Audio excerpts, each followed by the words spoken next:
Kali ini kita akan membahas tentang jaringan penguat.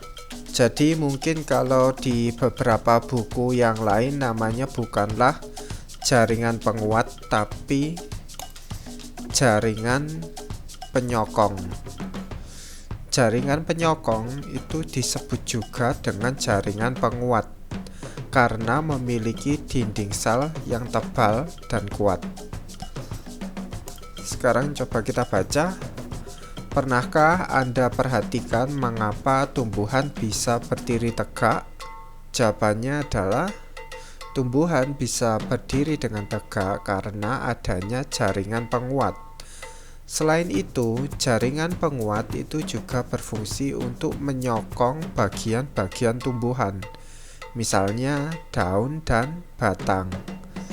Kemudian jaringan penguat ini sendiri atau jaringan penyokong ini dibedakan menjadi dua. Yang pertama jaringan Colenkym, kemudian yang kedua adalah jaringan Sclerenkym. Sekarang kita bahas dari jaringan Colenkym terlebih dahulu. Jaringan Colenkym itu terdiri atas sel-sel yang dinding sel primernya itu mengalami penebalan. Penebalan ini lebih banyak terjadi di sudut sel.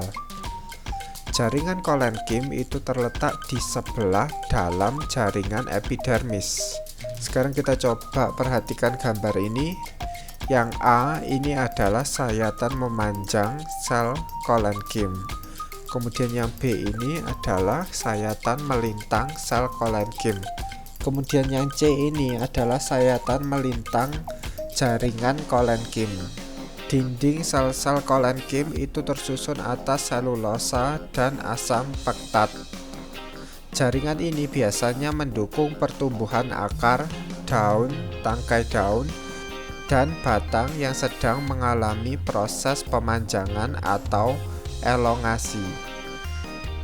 Bentuk sel-sel Colenkym biasanya berbentuk silinder. Bentuk silinder sangat cocok sebagai penguat karena memberikan kekuatan yang lebih dibandingkan sel berbentuk batang. Kita lanjut ke poin yang kedua, yaitu jaringan Sclerenkym. Sel-sel pada jaringan Sclerenkym itu mempunyai sifat kaku dan dinding sel sekunder yang tebal. Dinding sel yang tebal tersebut itu mengandung lignin. Jaringan Sclerenkym terdapat pada organ-organ tumbuhan yang telah dewasa seperti daun, batang, akar, dan kulit kayu.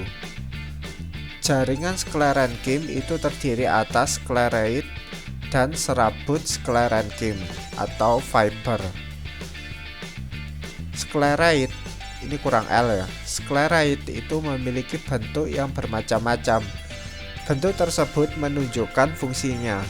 Misalnya sclereid yang berbentuk runcing pada daun itu berfungsi dalam pertahanan diri dari kemungkinan dimakan oleh herbivora. Sclereid itu terdapat di semua bagian tumbuhan, terutama pada kulit kayu, buah, dan biji. Pada tempurung kelapa, hampir seluruhnya tersusun atas sclereid. Yang A ini adalah sclereid pada daun teratai. Kemudian yang B ini adalah serabut Sclerenkym. Kemudian yang C ini adalah sclereid pada tempurung kelapa. Serabut Sclerenkym atau fiber itu memiliki panjang antara 20 mm sampai 250 mm. Serabut tersebut biasanya terdapat dalam bentuk untaian atau anyaman. Serabut Sclerenkym itu sering dimanfaatkan oleh manusia. Serabut Sclerenkym biasanya digunakan sebagai bahan tekstil dan pembuatan tali. Contoh tumbuhan yang memiliki serabut Sclerenkym bernilai ekonomis adalah Agave cisalana. Kemudian ada lagi Musa textilis. Kemudian ada lagi Sansevieria.